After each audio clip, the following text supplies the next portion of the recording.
궁예 18년 궁예를 몰아내고 여러 장수들의 추대를 받아 왕위에 오른 왕건은 다음 해인 태조 2년 태봉국의 본거지인 철원을 떠나 개경으로 수도를 옮겼다. 즉위 초반부터 궁예 추종 세력의 모반이 계속되자 왕건이 자신의 정치적 근거지이자 고향인 개경으로 천도한 것이다. 개경은 북쪽의 송악산을 중심으로 오공산, 부흥산, 용수산으로 둘러싸인 분지 지형으로 사방이 산에 둘러싸여 있어 외부의 침입을 방어하는 데 유리하다. 또한 개경은 한강 하류와 연결되는 임진강과 병난도를 낀 예성강이 흘러들어와 국내 전역은 물론 외국과의 교역이 쉬운 물류의 최적지다. 태조 2년 개경으로 천도한 왕건은 송악산 아래의 넓은 터에 궁궐을 짓기 시작했다. 다만 고려 말 홍건적의 침입으로 궁궐이 불탄 이후 지금까지 제 모습을 찾지 못했다. 지금은 궁궐터만 남아 만월대라는 이름으로 불리고 있다. 만월대에 들어서면 먼저 커다란 문터를 만나게 된다. 이곳에 있던 신봉문은 국문 가운데 가장 큰 문이었다. 비록 신봉문은 사라졌지만 남아있는 주춧돌로 그 규모를 짐작할 수 있다. 기둥의 지름은 무려 140cm에 달한다. 보통 큰 건물의 기둥의 지름이 80cm인 것에 비하면 엄청난 규모다. 궁궐 전면에는 거대한 축대가 세워져 있고 이곳에 4개의 계단이 좌우대칭으로 있다. 계단을 오르면 25만 제곱미터에 달하는 넓은 궁궐터를 만나게 된다. 만월대 발굴조사에 의하면 거대한 축대 뒤로 정전인 회경전 등 중심 건물들이 나란히 있었고 서북쪽에는 침전 역할을 하던 여러 건물이 있었다. 인종 원년 송나라 사신 서경이 개경을 방문하고 지은 고려도경은 당시 개경의 모습과 풍습이 상세히 기록되어 있는 책이다. 여기에는 서경이 고려의 궁궐을 묘사한 내용이 있다. 날아갈 듯 연이은 용마루는 붉고 푸른 단청으로 꾸몄다. 그 화려함이 꽝이 나는 것과 같다. 궁궐의 가장 남쪽에는 정전인 회경전이 있었다. 회경전은 겉에서 보기에는 2층이지만 내부는 트여있는 중층 구조의 건물이다. 회경전은 조선시대 경복궁의 근정전과 같은 기능을 한 곳으로 외국의 사절단을 접견하거나 국가적인 큰 행사가 있을 때 사용하던 곳이다. 서경은 회경전을 다음과 같이 묘사했다. 회경전은 난간을 붉게 오칠하고 구리꽃으로 꾸몄다. 장식이 웅장하고 화려하니 여러 전각 가운데 최고다. 회경전 서쪽에는 궁궐의 도서관인 임천각이 있었다. 회경전 뒤쪽으로는 황실의 재산을 보관하던 장화전 등이 들어서 있었다. 고려 궁궐의 건물들은 언덕의 경사면을 따라 지어져 있었다. 이는 풍수지리적으로 땅의 형세를 해치지 않기 위해서 지형에 따라 건물을 안치는 원칙을 따른 것이다.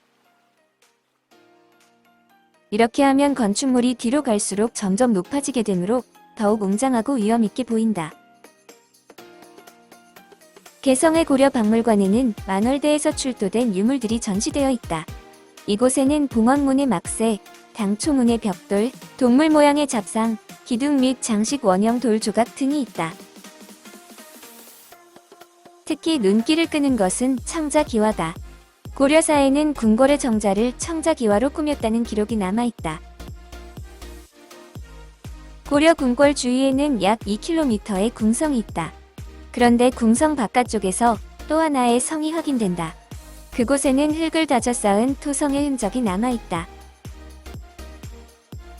궁궐을 이중으로 감싸기 위해 궁성 밖을 둘러싸고 있던 4.7km의 성은 황성이다.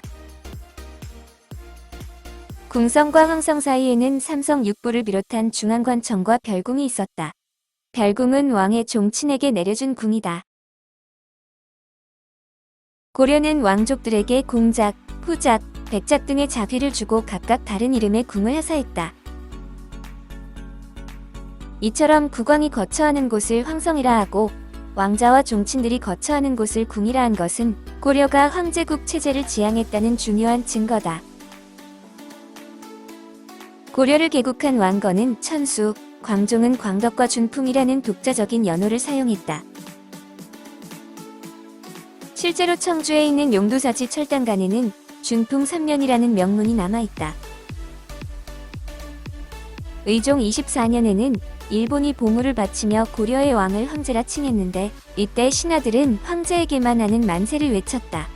반면 제후국의 왕에게는 천세를 외쳤다.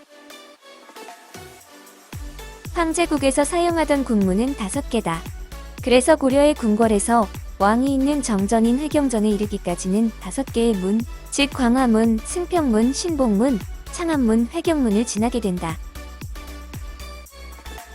반면 조선은 제후국이었기에 경복궁에서 정전인 근정전에 이르기까지는 3개의 문, 즉 광화문, 흉례문, 근정문을 지나게 된다.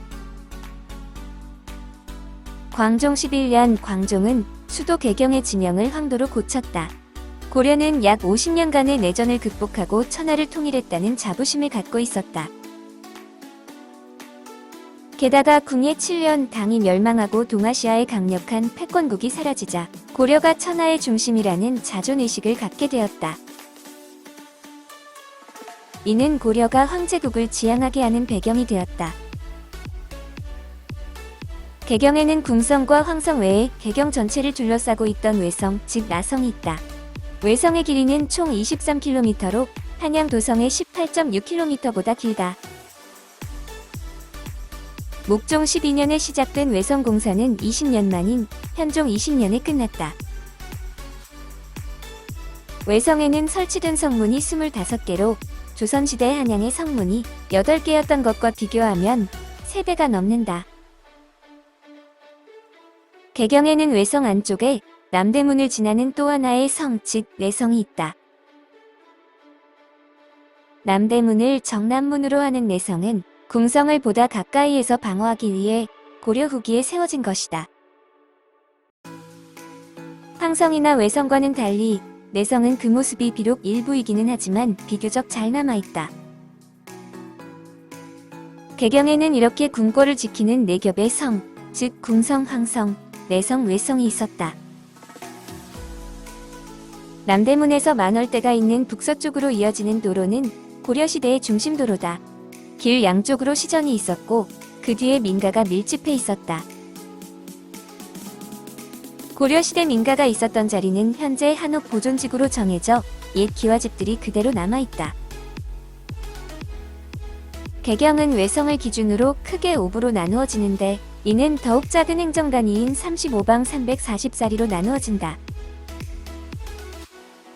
한 개의 리에 300여 호가 있었다고 가정하면 개경에는 대략 10만 호, 즉 50만 명 정도의 인구가 살았던 것으로 추정된다. 개경에는 외국 사신들이 머물던 객관이 있었다.